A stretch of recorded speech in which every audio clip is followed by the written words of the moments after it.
loved what you guys said about just seeing numbers is one thing, but if you don't delve into them, like it just doesn't mean anything on its own. I guess it's why we only see 1% of people nationwide sell their own home. Yeah. And be successful at it. Exactly. Because there's a lot of people that try. Yeah. But why do you think it is?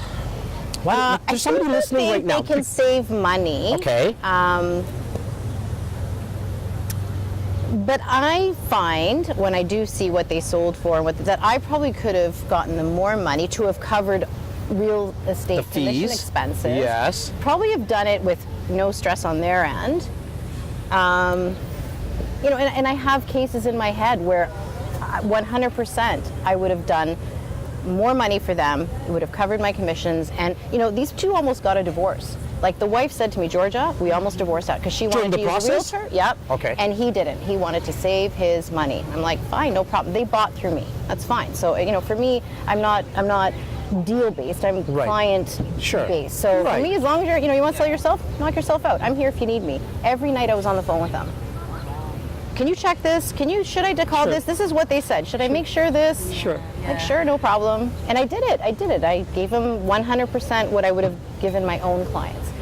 Their for sale sign looked like their 3-year-old son had done it. So if you're going to sell your home on your own, like, do it properly. So let's give a couple of tips. Don't look like it was a kindergarten project. Sure. Get a professional sign done. Yes. You're selling something that's hundreds of thousands of dollars. Yes. So Erica and Jennifer, I know you do a lot of condos downtown.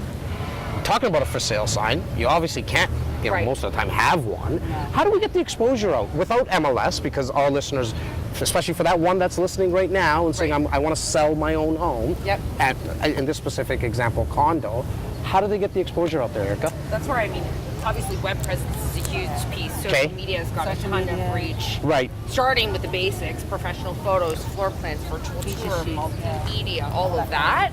That helps you get it out there, and that's really important. Snapping a vertical or horizontal and trying to rotate photo on your iPhone and lighten and darken it, and it's dark out. No, you gotta... I see some realtors still do that, but that's a different conversation, different podcast discussion. I guess you can use sites like maybe Craigslist and GG and places like that if you're trying to get it out there, if you're not talking about MLS. No, right. So just from an online presence, just get it out to one of the free sites and see if there's any bites from that But the caliber of bites, I think... It's not the same. Oh, no. You want to deal with those bites? When you say caliber, what do you mean?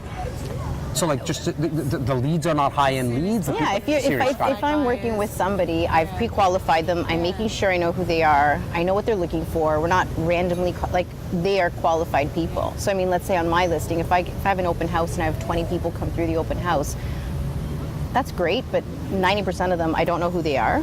Typically they're neighbors sometimes. And yeah, there are those buyers that come through, but I'm more excited about showings that an agent's brought in, Jen's brought in, Erica's brought in, you've brought in. Because I know that you're not going to waste your time with people that aren't qualified, right?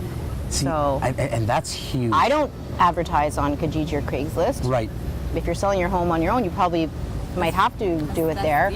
Because we have other stuff. As agents, we have each other. We have 1,500 agents that wear the page signature. Yeah, that alone is great exposure. We just say one thing at a meeting, and there's a lot of realtor ears. Got it. One thing on our Facebook page. We have our our private Facebook page. We have the open Facebook page. We have this. We have, there's so much more exposure that we can give. Someone trying to sell their own home, even with a for sale sign on the lawn, they might just get the buyers that are driving around. That are driving around. And if you're in a cul-de-sac, good luck to you, trying to get it out there. Another or that hidden that hidden gem, that's amazing because it backs onto a ravine. No one's going to see it. No one's going to see it. And I think it's difficult to sell your own home because even that emotional attachment, you're representing your home and you're dealing with somebody else, a buyer coming directly to you. How are you able to navigate that properly and negotiate properly? Without separating yourself from the emotional side of your home. Do you know what I mean? Whereas with a realtor, you have that third person there to buffer. Kind of mediate between, right? You mentioned something that I wanted to kind of go on to next, which is negotiate. Erica, and what tips? You've done thousands of transactions. What tips can we speak about when it comes to negotiating? I think, it goes all back to price, right? And I think the more you can understand and back your price with factual data, the easier you can sit in the shoes of your clients and negotiate, their biggest financial decision for them. So if you're, you've got that strong knowledge base, you know exactly that you're on the money, you're doing the things, that you need to be doing. When it comes to negotiating, it becomes, I don't want to say a no-brainer, but it becomes completely natural and doable to step in and make sure that you've got the absolute best for your client. Now, if someone was trying to negotiate their own home, is there any tips that you guys just kind of, like growing up, for example, my mom would negotiate over the delivery charge of furniture. Now, it doesn't make sense because she probably spent 2 hours negotiating for the $50 that she's not going to pay it. Right. And so she would get up from the table and say, I'm not buying this piece of furniture. And I'm sitting there as a kid, like, Mom, I didn't even get the furniture. We've been here for hours. But her tip was get up from the table, walk away, and let's see if they chase. And then hopefully they'll chase. I remember that still till this. I remember somebody telling me, a realtor telling me, Yeah. when I was a secretary at Royal LePage, saying, the first person who talks loses. Okay. So if you're in a, Sit in back and forth, and it's like, work? Like, okay, good. so are you going to take this? Yeah. And you just zip it. So for our listeners, the first person who generally talks in a negotiation loses. And I remember that. I remember that. And I only remember it in certain moments where it's like, okay, he told me to not say anything, so I stopped talking. Yeah. Okay. And typically, they talk first. And when I say lose, it doesn't always necessarily mean lose. It just means that they're the ones that are, taking it, accepting it, placing it, thatting it. Okay, we're going to let the microwave go. And don't.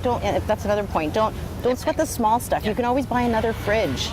For $1,300 or $2,000. Oh, I want my fridge. I've taken it everywhere I've gone. Well, it's probably time for a new fridge. But don't ruin a deal. You're so right. Adding in little things. Don't ruin the deal for a fridge or for your microwave or for your, if somebody made something, if it's sentimental, absolutely. Right, like a wedding gift or something you might want to keep. Absolutely. I'm not going against that stuff, but the fridge that you just bought, well, guess what? You can go and buy the even better model.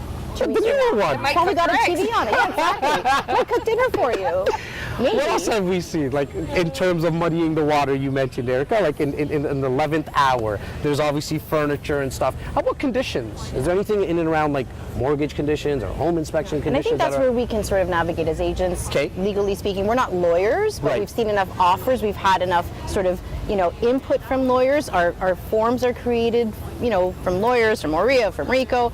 We can navigate through things and tell you what, these things mean. 7-day conditions, 20-day conditions that you read as a seller thinking, oh, this is fine, no problem. And then you're stuck without being able to do anything because now you've just sucked yourself into a 1-month condition for them to sell their property with no escape clause.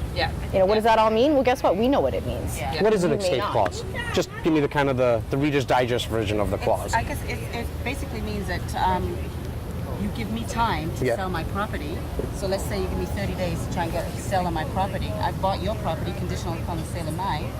And the escape clause allows you to still offer your house up for sale or your property up for sale. And if somebody comes along that wants to buy your property while I'm trying to sell mine, I have the option of coming out. Escaping. Escaping. In today's market, if somebody gave you an offer on one of your listings, would you even entertain an escape clause, like a clause within CSPP, like a conditional? a conditional on selling their property? It would really depend on how long that property's been on the market. And where it is. I mean, on a downtown condo that are like selling very quickly right now, probably not. On a property that I've had, a unique property, takes a unique buyer, that's been on the market for a little while that, doesn't get sort of the same traction as another listing. Yeah, because it takes that right buyer, and if that right buyer feels that they need to have a condition to sell their property, perhaps. But I think the big thing is it would be something that was so discussed and understood, you would never end up in that situation where 30 days in you were going, oh my gosh, I didn't actually understand this, or I wish I had known. And we ask questions as agents, like, where's the property? Have you done any, are you getting it ready? Or are you going to buy my house and ask for 30 days and take 2 weeks to stage it? And how ready are you? I've already signed the list. If I'm on the buyer's end bringing in that offer, I'm saying, here's the house, here's what we're pricing it at, here's what we've already done, we're ready to go, we just need to buy your house first. Yes. And we're like 30 days, like we're gone day one, not, in 3 weeks. So Again, these are things that we understand and we deal with all the time. Selling on your own, as long as you don't have all these other things around it, could be very easy. You get a buyer, no conditions, gives you the offer, everything's great. Now, as soon as we have some other stuff. Well, somebody might look at it like the downtown condos. We know that they're selling really quickly, Erica. Yep. Majority of them, if they're staged properly and priced properly. But even still, and I would love to hear your opinions on this, even though that they're selling quickly, that doesn't mean that it's easy. No. Right? Like, it's not just a matter of saying, I got a condo for sale at, 123 Main Street. Yeah. It's still a matter of staging it and pricing it and bringing in the right people. And with what you said, Jen, how do you detach yourself from an emotional perspective with something that you've lived in for a while? Right? It still does definitely make it difficult.